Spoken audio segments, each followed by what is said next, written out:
Hey, this is Zach Log the Great, and I am here tonight with Jeffro Johnson, the author of the Appendix N, a book on the history of sort of a review of canon of early 20th century science fiction and fantasy. Say hello. Hey, everyone. Glad to be here. Thank you. And also with my friend Nate. Hello. And I just remembered why I usually introduce my regulars first and then the guests. It doesn't work as well the other way. But before I go further, I did want to thank you personally or semi-personally, Jeffro, for writing that blog series and that book because, and I commented on the Castalia House blog about this. Because of that, largely because of that, I picked up the first thing was Tarzan of the Apes, the original by Edgar Rice Burroughs, and I was absolutely amazed by how much I enjoyed it. Good, so good. I'm so glad that I mean, yeah. When I first suggested that was like at the very end. I just couldn't believe I was raving about it. Well, and at the time, it's like, am I going to be the only person that's saying this? It was really kind of weird. But yeah, I'm really glad to hear that. Well, and it's I'm in a kind of unusual position, I think, because when I was growing up, there were two things that kind of cooperated in this. A, I was a cheapskate, and B, the small town I grew up in had 3 used bookstores, which I can't quite make sense of how that worked. But and because of those two things, I actually, I wasn't so much into the what's the latest thing coming out from Baen or Tor. It was like, okay, what did I find here? Oh, hey, here's an anthology. Oh, hey, here's a book by that writer I saw in that anthology. And so I had a little bit more of these things than most probably, sci-fi fans my age. But it still was like seeing some of the things you mentioned there and reading some of those authors still added to that, definitely. So yeah, it's and so for my viewers out there, the book is Appendix N. Is there a subtitle? Yeah, a literary history of Dungeons and Dragons. Okay, and I'll put a link to this to the Amazon page, and it's a fascinating review of a lot of things that have regrettably been kind of ignored, pushed aside. I don't know, but that is not tonight's subject. Tonight's subject is the H.P. Lovecraft poem, "The Ancient Track." Would either of you care to read it? Do either of you have it up? I've got it up, but I think I'm going to have to defer to you on this. You've read a lot more poems out loud than me. Nate, you or is it back to me again? I have no printer. I've got no extra screens. It's just me and a phone right now. If you take a glance around, you might discern that I'm sitting in front of a washer and dryer hookup with no washer and dryer. I'm limited today. Okay. Me, the mustache, and the robe. Okay. So, The Ancient Track by H.P. Lovecraft. There was no hand to hold me back. That night I found the ancient track over the hill and strained to see the fields that teased my memory. This tree, that wall, I knew them well, and all the roofs and orchards fell familiarly upon my mind, as from a past not far behind. I knew what shadows would be cast when the late moon came up at last from back of Zamon's hill, and how the veil would shine 3 hours from now. And when the path grew steep and high and seemed to end against the sky, I had no fear of what might rest beyond that silhouetted crest. Straight on I walked while all the night grew pale with phosphorescent light, and wall and farmhouse gable glowed unearthly by the climbing road. There was the milestone that I knew, 2 miles to Dunwich. Now the view of distant spires and roofs would dawn with 10 more upward paces gone. There was no hand to hold me back. That night I found the ancient track and reached the crest to see outspread a valley of the lost and dead.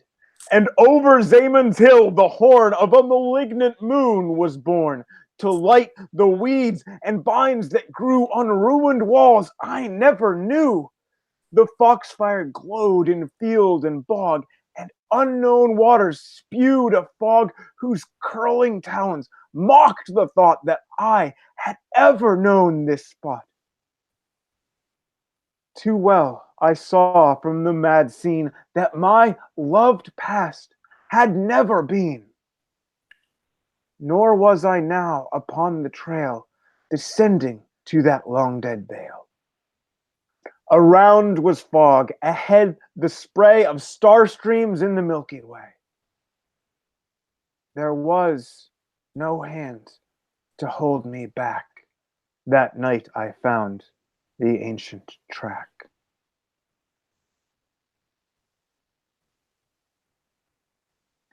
So, as you are the guest here tonight, Jeffro, would you like to open up with the first comments? Oh, okay. Just that first section there. I'm gonna. I'll start with you guys know J.D. Cohen, who blogs at Wasteland and Sky. He just this week had a post up saying the key to weird fiction is that the normal and the moral is the starting point, and the weirdness that closes in from the outside is the true antagonist. And so, if you don't have normal, then you can't have weird, right? You have to have the two together, and then you're like you're kind of your battles between good and evil. Like I mean, really for decades, we just haven't we haven't gotten these clear depictions, but it's right here in this poem. It's plain. The weirdness, and I would chase this back to really. I don't know if you could. There's not really an I wouldn't say there's an explicit conversation here between Lovecraft and Dunsany on this one, but this phrase here, the fields that teased my memory. This is something that from the King of Elfland's Daughter, right? A phrase that's repeated like over 100 times in the book is the fields we know. Here, I'll read the preface to that, which I find amusing, because like the King of Elfland's Daughter, this is not weird horror. This is not a scary book. I guess the elves in it are only scary if you are a medieval Christian, right? But so as far as contemporary standards go, there's no werewolves, vampires, or anything like that in it. There's nothing really horrific in it. But here's Lord Dunsany's preface to his most famous novel. It says, I hope that no suggestion of any strange land that may be conveyed by the title will scare readers away from this book, for though some chapters do indeed tell of Elfland, in the greater part of them there is no more to be shown than the face of the fields we know, and ordinary English woods, and a common village and valley, and a good 20 or 25 miles from the border of Elfland. So it's safe. It's safe to read the King of Elfland's Daughter because it's like 75% normal, right? And here we go in Lovecraft's poem here start like exactly half of it is all, yep, I know where I'm going, you know, I know exactly what this is, and you know, here comes the weird, right? It's the setup you need in order to make the weird actually be weird for the second half. So. The other thing that the thing that immediately struck me when I started working on this one is the first two lines. There was no hand to hold me back that night I found the ancient track. And starting that way, excuse me, starting that way is a kind of interesting, it's an interesting setup because, like, especially like I said, from the very beginning, nothing else, you know, prefacing it, you say there was no such and such. And without saying it at all, there's this implication there should have been. And I think that's I'm biased a little bit because that was my first thought when I started reading it. But I think I'm biased a bit in knowing sort of, you know, the sort of character of the author. So it gave me that. But think about it while you were talking just now. It honestly, it sounds more like, you know, I didn't have anything else going on. well, yeah, I well, didn't have anywhere to be, and it seems a little bit more just I was, you know, footloose that night. You know, I didn't have to, you know, go straight on to the place I was going. I could turn aside to look at this place that for something, you know, that I had remembered. I could go back and, you know, revisit this place because, you know, there wasn't anything holding me back. It was all good.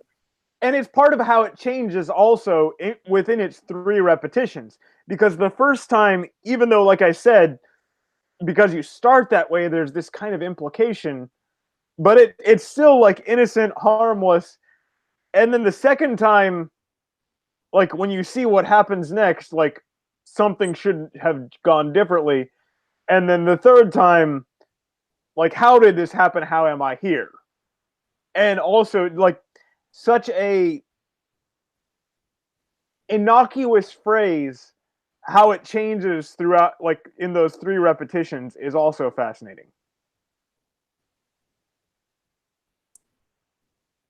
That's true. I mean, it's always interesting when you can take one set of words and, you know, by repetition, move how you feel about them, like bells, bells, bells, bells, bells, bells, bells. Yeah, Right. there's Edgar Allan Poe also. Yeah, but there's never, like, if you go, like, there's never a hand to hold you back when you're about to do something stupid or dangerous. And I mean, it's there's always a hand to hold your beer. you're right. But no, it's like there was a hand to hold my beer that night. When I went to do this thing here, I used to could, that I know. But we will see how this eve goes. To injury, to ER's deep. As I tumble down the mountain steep, my mind doth reel, my limbs be flail. How is it that this old man failed? There were such hands to hold my beer as I did there, this thing right here. Yeah. Yeah. Yeah. Well, it's and you know, returning to what you know, Jeffro said at the beginning, and the contrast between these 2 parts and the normal and the first stanza and the second stanza. It's another thing that I found interesting. In the first stanza, not only is he like confident and safe about where he is, he also says, you know, where he's going. He knows what's ahead. He knows what's coming. He has the present, and he's safe and secure, and he has the future.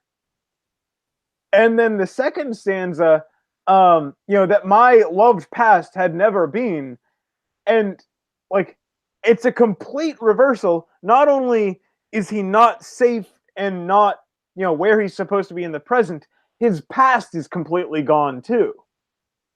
Yeah, well, and like I'm trying to wrap my head around how this can be, and and like normally like in the doom that came to Sarnath, right? The people in that story are meddling with the things man was not meant to know, and then it's very Old Testament, you know. It's almost like the book of Daniel, where you've got you know, the kings, you know, talking smack, and then the hand appears and writes out, you know, "Mene, mene, tekel, parses" on the wall, right? And it's this, you know, it's very Old Testament, and these guys get what's coming to them. You know, they're defying something that they just ought not to mess with.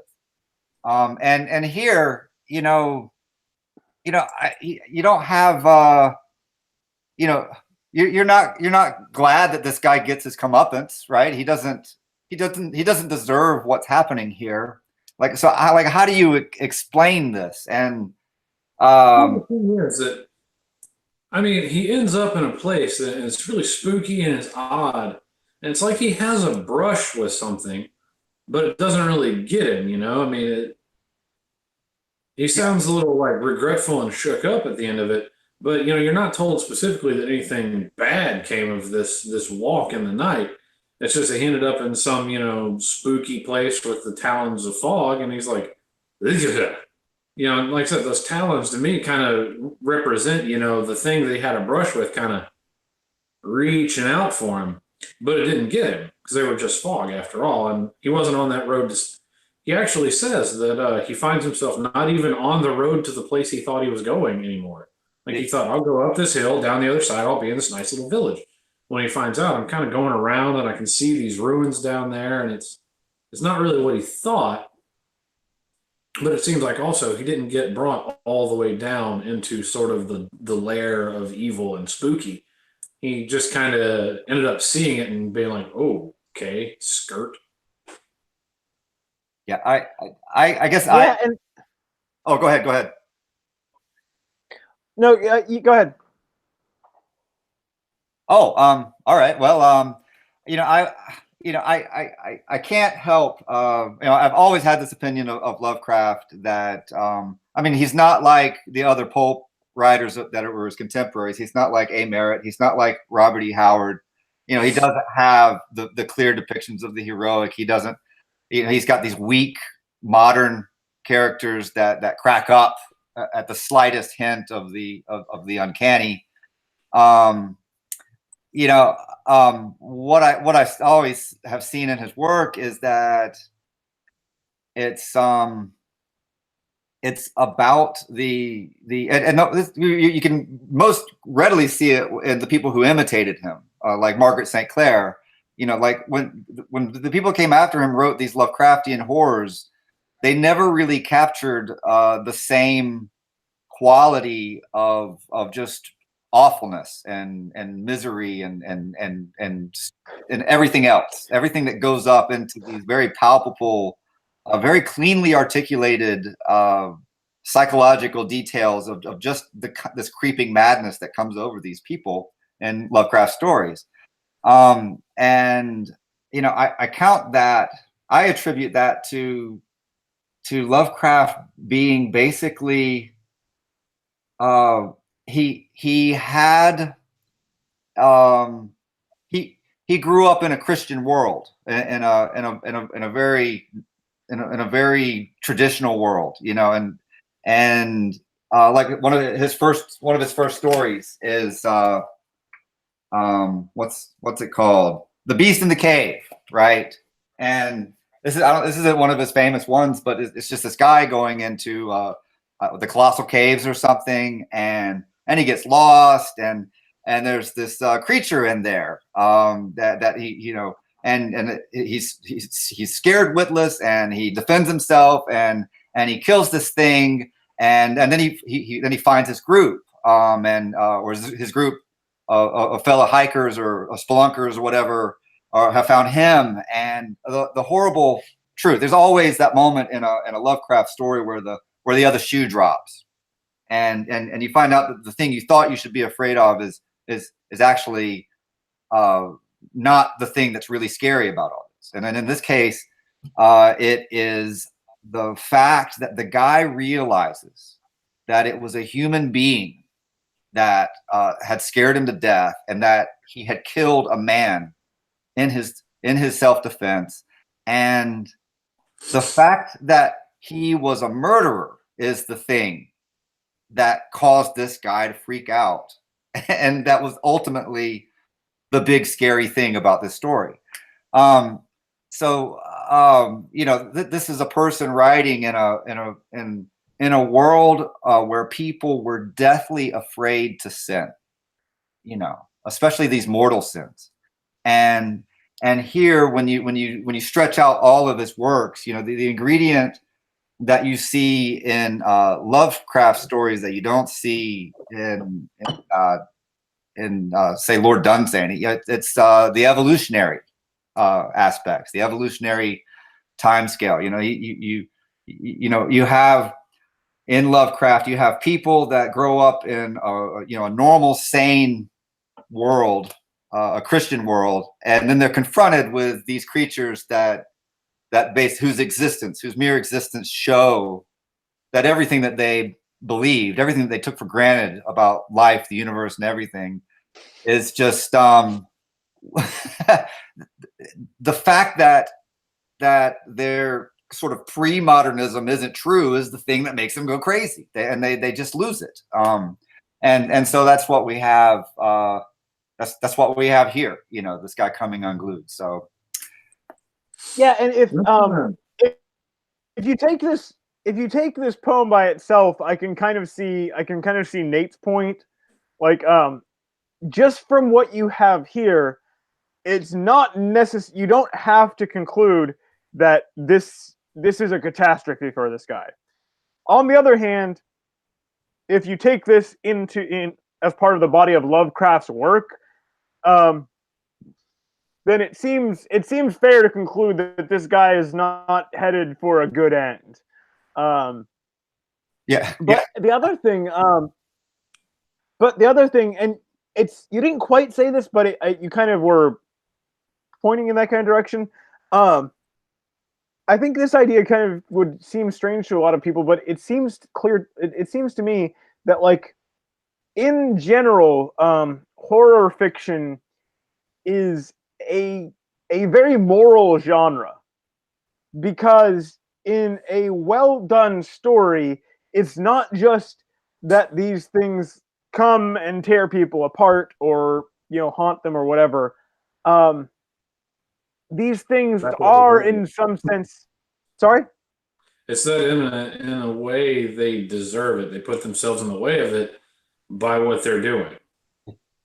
Yeah, and depending on what it is, it's sometimes disproportionate punishment, but there is always a sense in which it was their own moral misdeeds that somehow brought this on them. Those sorority girls should not have treated that old lady like they did. Seriously. Yeah, right. And so there is that element lacking in this poem. There's not a clear. The only thing I think you could maybe point to is kind of his maybe you could say kind of arrogance of his, that he says not only do I know where I am, what is now, I have the future also. Yeah. Well, that's sketchy. Yeah, and what Jeffro was saying earlier about this being written by a guy who grew up in a Christian world. Honestly, this sounds more to me, more than anything, like almost an allegory for an upright man falling into sin, and being badly mired in it. He says there was nothing to hold. There was no hand to hold me back. That night I found the ancient track. If I know where I'm going. This isn't going to be anything bad that I'm doing. I'm just going to do this thing. I'm going to just turn aside from the path that I should be on. I'm just going to turn aside to this nice place. And it's not going to be anything bad. It's just a little aside. Yeah. But as he goes on, he comes to this ruined place where everything is hollow and scary and just kind of awful. And he realizes, I really wish there had been someone to keep me on the straight and narrow, keep me on the right road, because I had to take this long detour through all of this destruction when I thought, it was going to be a nice little jaunt. But it turns out it was so much more and so much worse. Yeah, yeah. And this is, when you think of the number of brazen lies that have been hammered for decades by the powers that be, and never mind the specific ones. I guess I don't want to go off topic, but that would be the first. When you believe, we never go off topic. We never go off topic on these. But I just want to say, when you believe the lie, when you've fallen victim to it, and then waste decades of your life going down what you thought was like totally harmless, what in the frame, the worldview that you had programmed into your brain, what it seemed like, well, there's no way that this could be a bad thing, or no way that this could have that, what kind of, what are you, like Solomon Kane or something, some dour Puritan, like, how could this be, right? And then when you finally like wake up and like start trying to dig yourself out, there's not only was there no one there to hold you back, right? When you look back at everybody that you looked up to for direction and guidance, not only was there no one there to really call you out or suggest, and of course you could say that you would have ignored them anyway. Someone's always going to say that, but no, when you finally figure it out, the people are going to say, "You moron." They're not going to be like, "Oh, hey, you finally figured it out. Good for you, man." They're going to be like, "Dude, you're an idiot. Or why did you believe him?" Right? You're pretty good to find the right people, because some people are going to say that, but the people that really care about you are just going to be like, "Well, dude, yeah, you done dumb stuff, and I'm just glad you got it. Glad you got yourself together." Yeah, maybe I'm running with the wrong crowd here. Yeah. What is that? Well, there's two things. One that actually reminded me of was it It's Proverbs 14:12. There is a way that seems right to a man, but in the end it leads to death. And the other thing is the people who are going to be like, "What were you thinking?"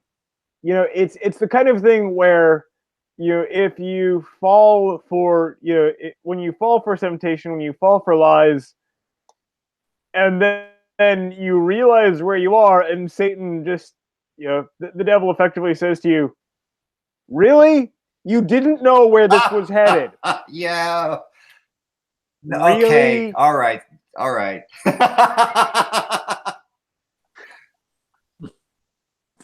Yeah, I know how that's going to go down in the end. Yeah, because a part of you knows. So I thought it was an interesting poem, kind of from that point of view, is that, forget about eldritch horror. In the end, the scariest thing that can happen is the things that we carry around in our own hearts. Yeah. For the ending here, when it gets to the end, and I like when it's talking about the moon, that's standard Lovecraft. Like, where is that bit about the moon?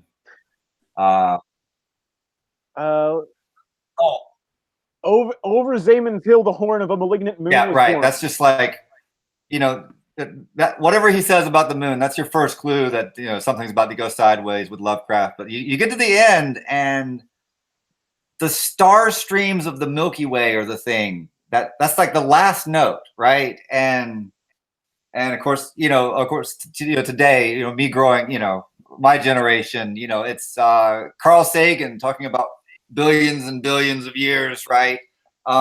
That's the wrecking ball. The attack, the Bible can't be true called starlight, right? You know, the starlight would have to be bazillion years old, right? So how do you explain that, right?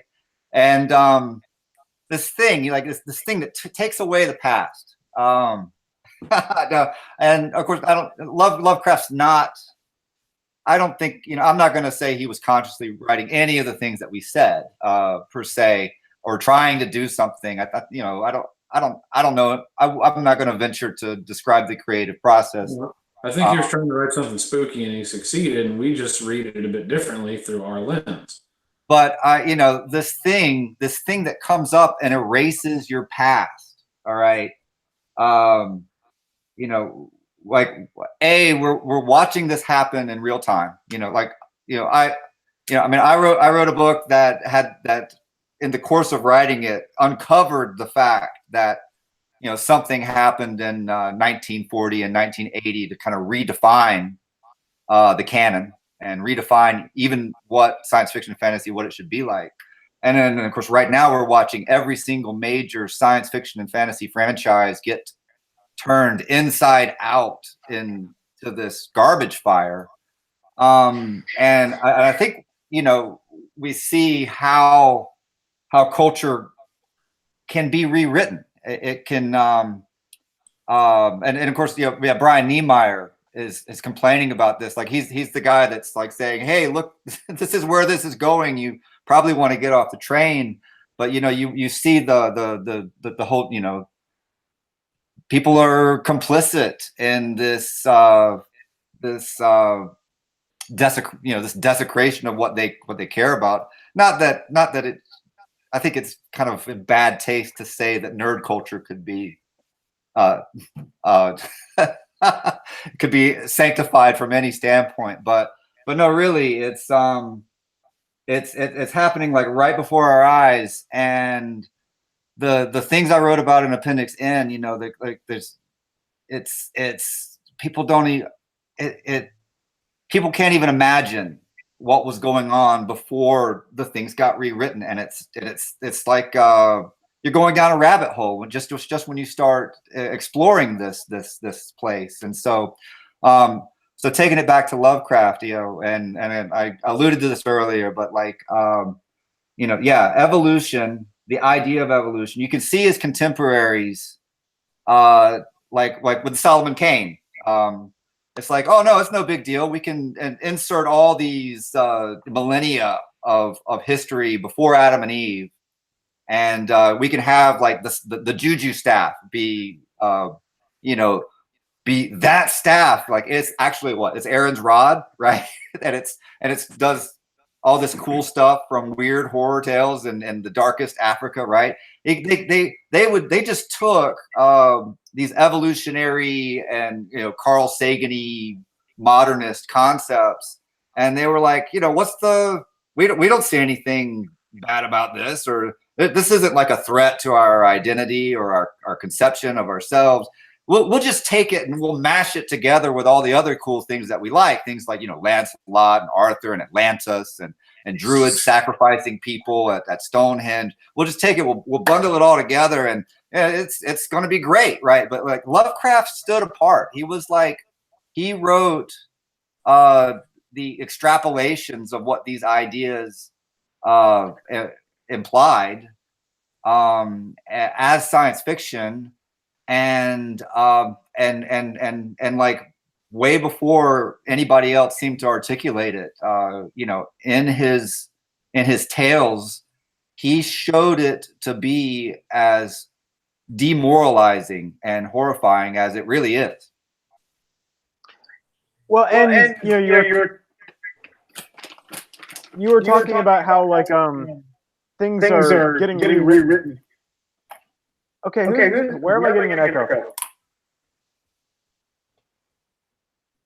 Hello? Okay, but Yeah, I'll mute. Sorry, yeah, I don't know. Okay, yeah, I guess it was coming from you then. But you were talking about where things are being rewritten, and it is really weird and creepy seeing these things happen to, like, they're grabbing hold of every single franchise from my childhood, and Star Wars is being turned into this completely unrecognizable thing, and Ghostbusters, and then all the Marvel comic, like they get rid of the Marvel comic characters you knew, and then replace them with someone with the same name and roughly similar powers, but now with extra minority points, and you're like, I what's going on? Is this a coordinated plan? And it Yes. is, yeah, and I think that I think that is one thing that this poem shows, like, a sense of coming back to what should be familiar, what you should know, and like finding everything completely changed, not knowing where you are. And I don't know what Lovecraft himself experienced that looked like that, but I think most people, I think most people on the political right of roughly my age, find that a very familiar feeling. Like, things are shifting and being taken away. I guess the latest story of this type I heard is some high school is taking down is supposed to take down a mural of George Washington because it makes them feel uncomfortable. It's like, Yeah, because they know they're not going to do anything with their lives, and they see that man who did so much.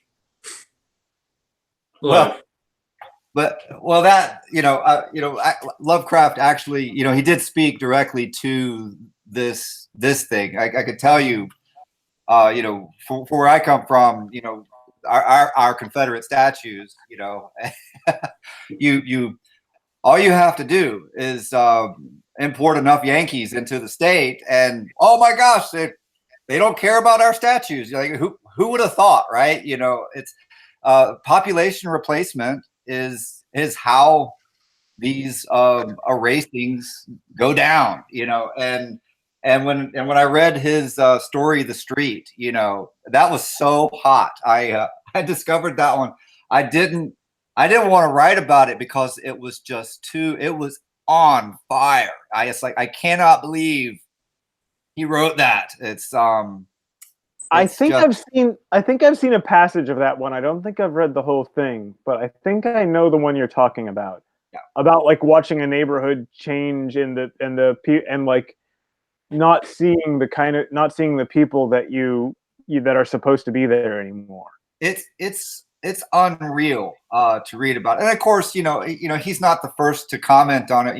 Rip Van Winkle, who wrote that. That's a but I should know that, but it left my brain. But that's about a guy going. Washington Irving. Thank you. So he goes to sleep, and the colonies were, he's in a Dutch area, right? And he goes to sleep and comes back, and the Revolutionary War has been fought, and everything's different. So it's not an uncommon theme, but it's definitely strange to see someone calling it out in the 20s. What we hesitate to ever speak of today. So I do have to say, by the way, as a Yankee transplanted into the South, I do feel just a little uncomfortable right now. Yeah, well, you're doing it right. Okay, you're actually learning. You're learning to become a part of the superior culture. But no, I mean, but to revert to a serious moment, that's why I have the very moody lighting hitting half my face. It's totally not because there's one bulb in here. I mean, things are so unreal for us, because we're sort of the last group of guys that were raised with, sort of a root, something we could hook onto, and we're seeing it be, people were trying to hack it out from under us. people much younger than us were raised with a lot more of this subjectivist, relativist garbage, sort of just intravenously dripped into them since they were infants. It And it so they is don't have any choice but to believe anything else, So the difference is, though, oaks have roots and they're majestic and strong and, they give and, they're useful and all that stuff. Pine trees have roots, deep ones. And, they'll snap off halfway up the trunk before they fall over, right? They'll stand their ground. But a lot of people, a lot of these sort of, folks you have today are more like hyacinths. They just sort of float along on top. They don't have any roots. And so, things get bad, they die, sink to the bottom, and they suck the oxygen out of the whole environment and try and kill everything else around them. that And one's in a so, different direction. that's what happens when you try and, remove the foundation that people had. Like, the people that actually fought Nazis, not people who just called people Nazis, they had strong, deep roots going all the way back to, when, Grandpapa Bjorn got off the boat on Ellis Island 17 generations ago or whatever. It probably hadn't been that many generations of Americans ever. But anyway, you get the picture, right? And it's that this is something great. Freedom is great. We will fight for freedom. So we'll fight against tyranny and we will fight against evil and we will fight against anything that raises itself up against the face of God. And now, well, obviously we're tyrants here in this country because we're successful. So obviously, patriotism and loving your country is just terrible. You're a racist because not everybody's an American, even though anybody can be if they want to, go through the process. Right? Obviously, we're not free because reasons. Right? So obviously, what our fathers and forefathers fought for, what, has been passed down the generations, we're just going to throw over our shoulder and walk into the brave new world because clearly, because those people weren't perfect, their ideas are completely worthless, despite this magnificent edifice that has been raised, from those ideas, right? The bricks that hold in the bricks that build it and the mortar that holds it together and the foundations that they rest upon, right, are freedom, justice, and God.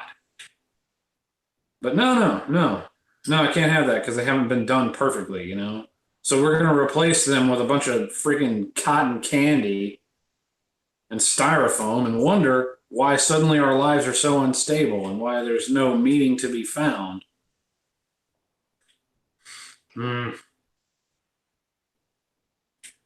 It's tragic. Well, We've raised a generation of water hyacinths. Well, and it reminds me of the one we covered a year ago about, I'd guess, Rudyard Kipling's Recessional, which keeps on coming back to lest we forget, and like, yeah, A lot of people these days never get a chance to forget because they just don't know.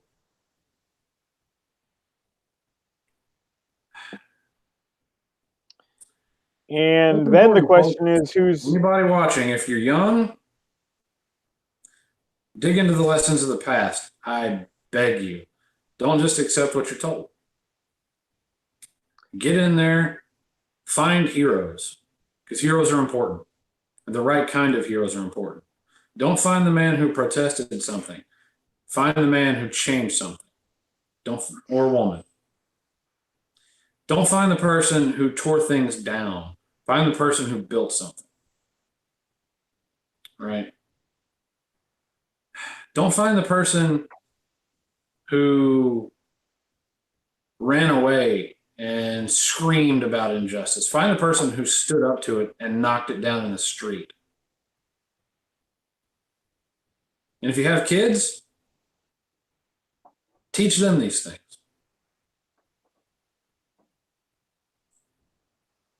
Maybe, just maybe, you'll be able to give him some roots. Mustache out. I don't know how to follow that at the moment. Jeffro, you got anything? Oh gosh. Yeah. Yeah. The stories we tell ourselves about who we are. You know,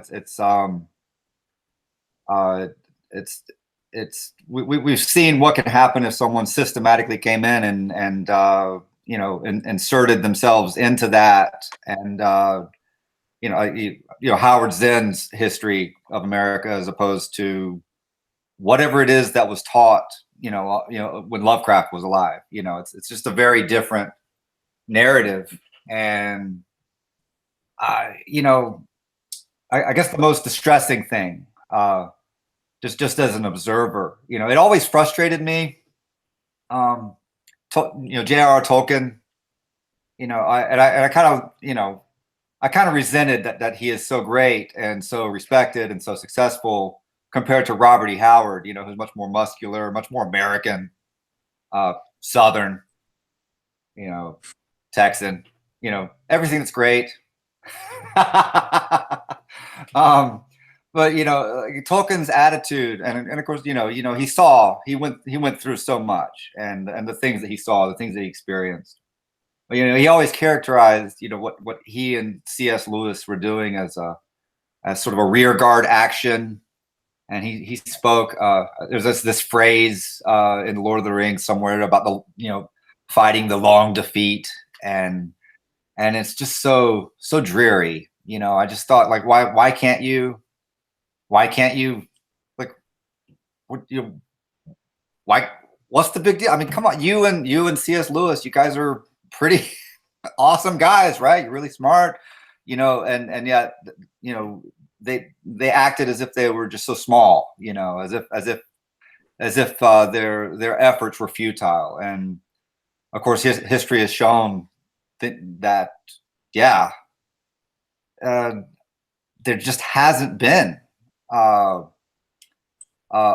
resistance against these trends. It's more just one lame capitulation after another, on just a really weird scale. When you think of what we But enough about the Republicans.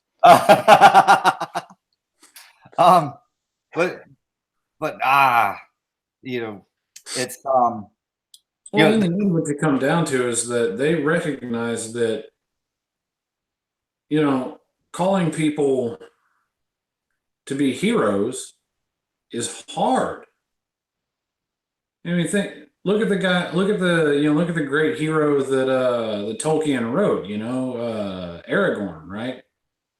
The man of men, right? He didn't want it.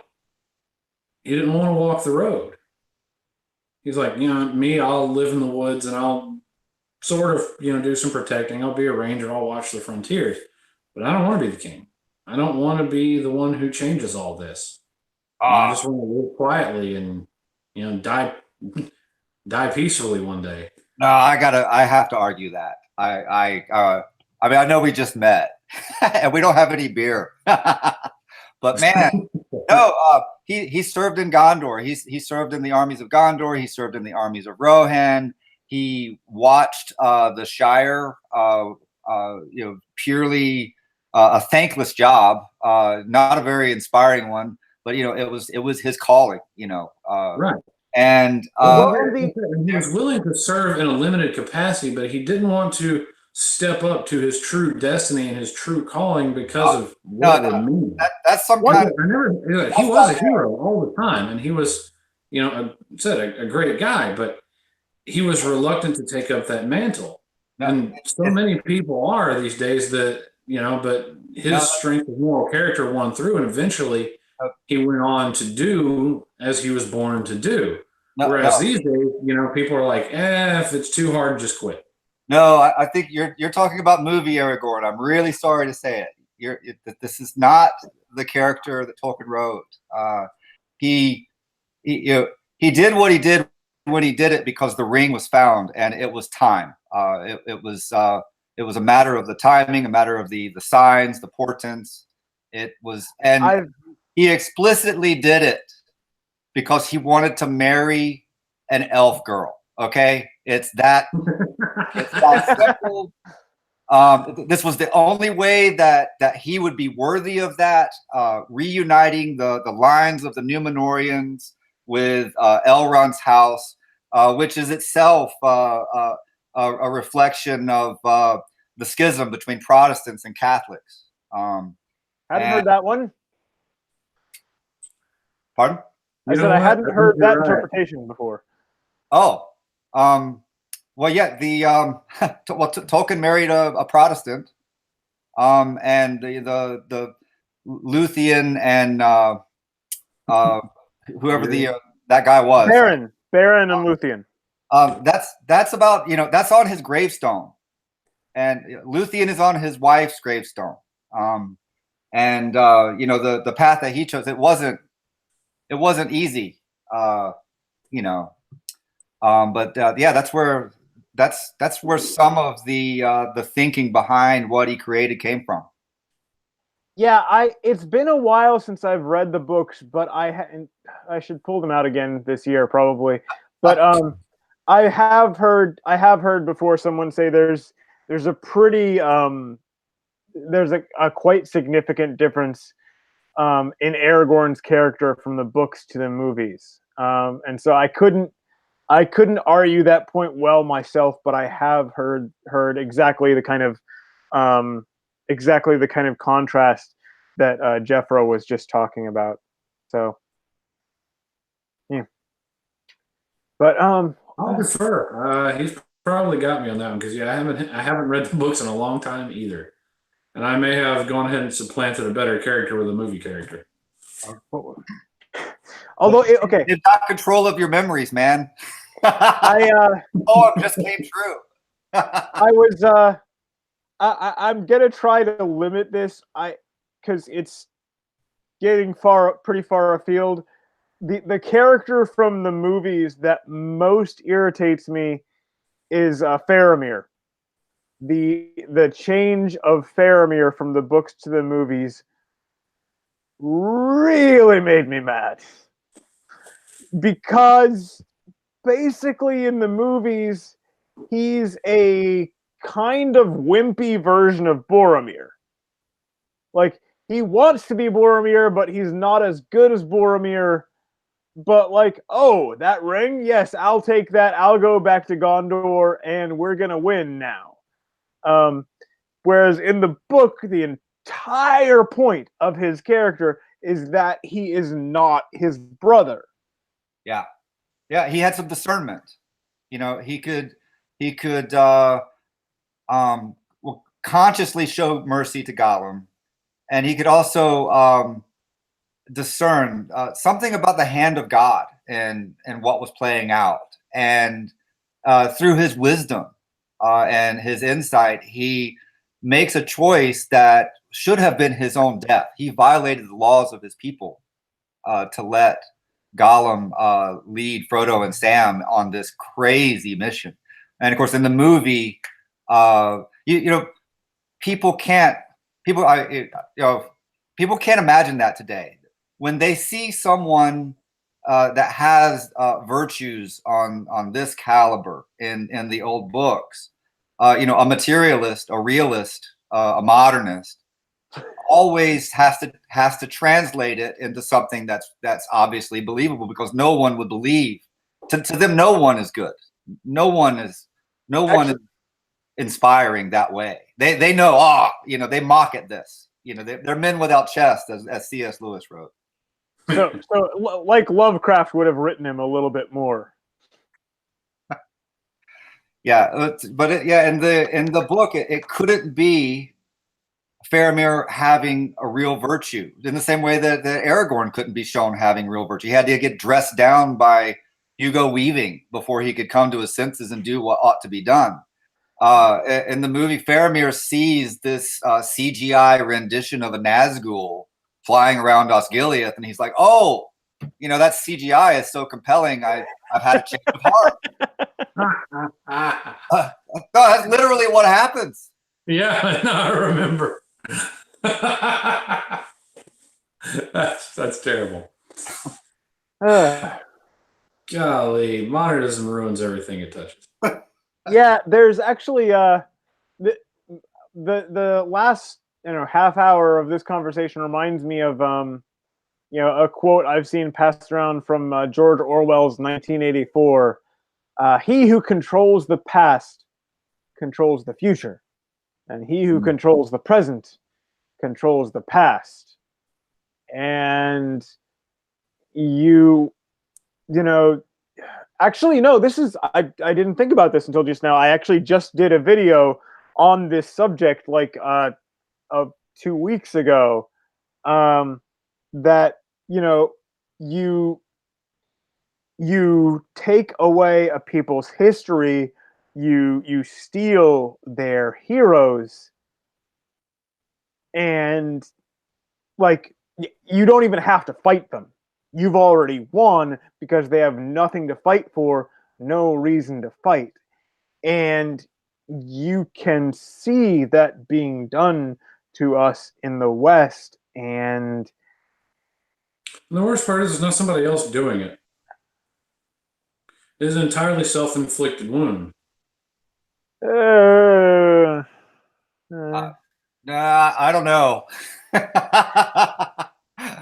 Most of the, let's call them thinkers, because they did think, they just had really crappy thoughts. Most of the thinkers that are, that promulgate all these destructive ideas, they're Western. They're Western thinkers. I don't think that's fair. That's not fair. That's not to say that that's all that has been done in the West. We got a lot of people cutting the other way. It's just that there's a certain set of ideas that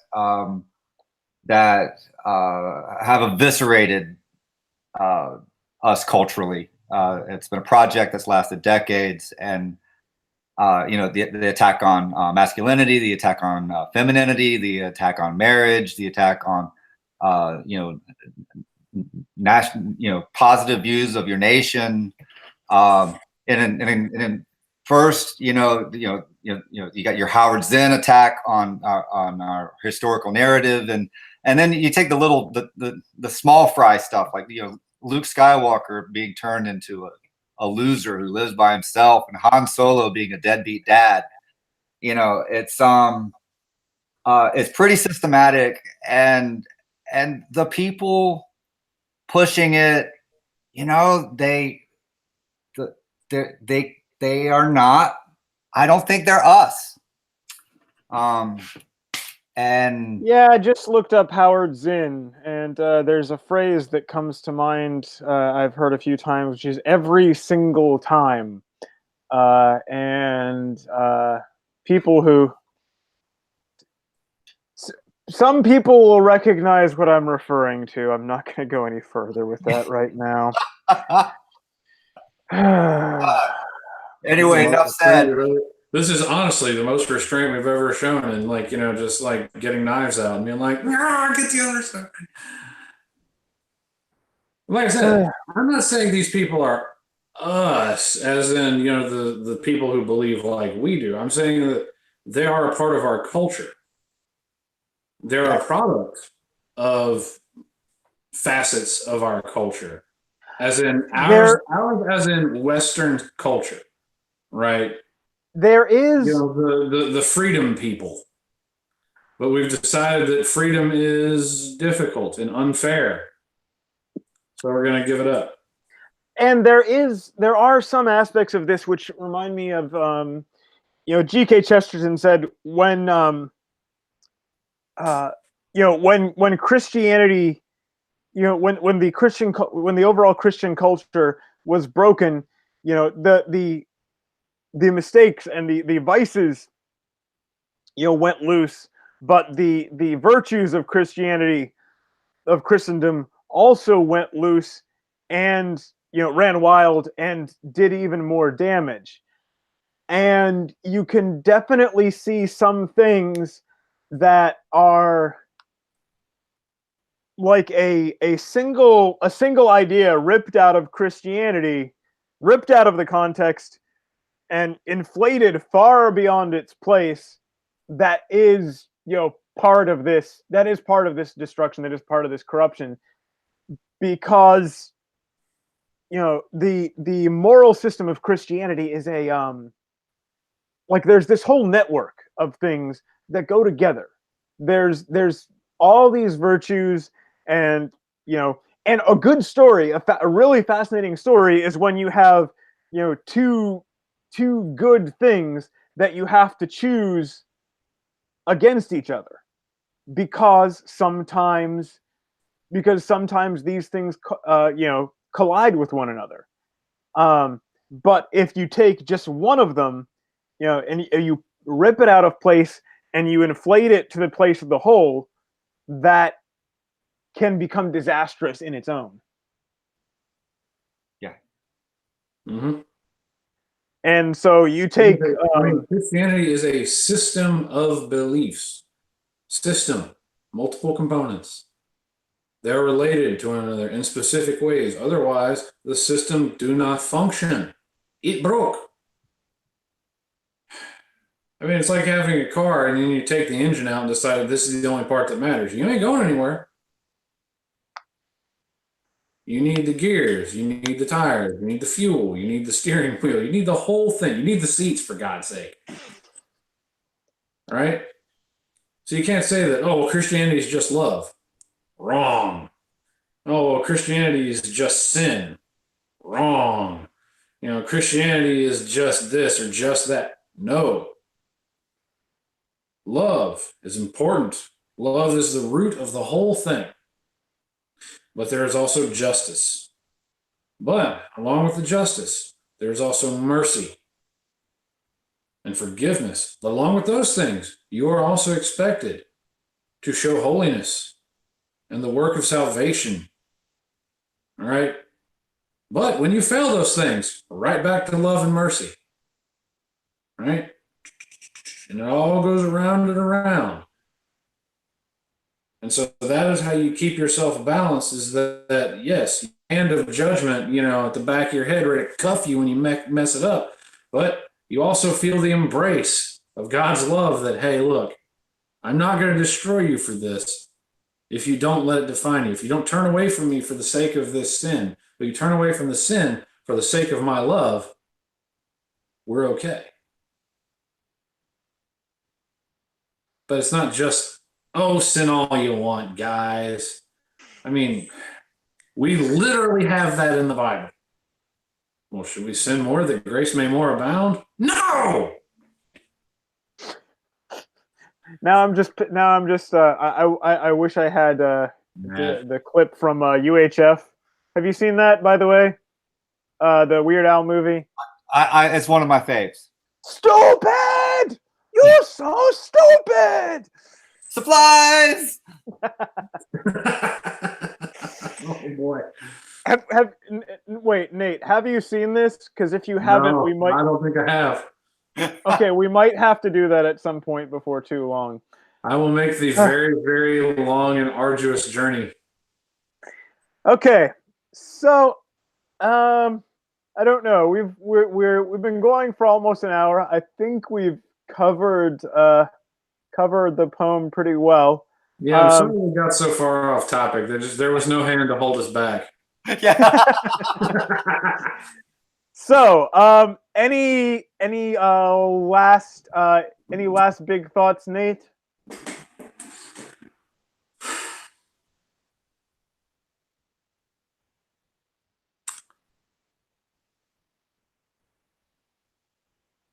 Get to know God.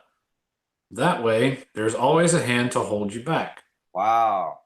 If you cut your moorings from all external things, if you say that I'm the only determinant of what is right and wrong in my life, there will never be a hand to hold you back.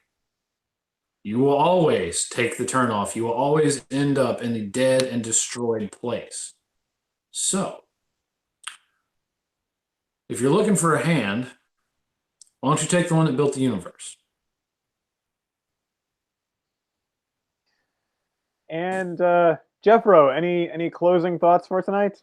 Well, this is all has been written in Proverbs chapter 1. So this is it. This is looking back on my life, looking back on what this poem is talking about. Yeah. I think it's all in Proverbs 1.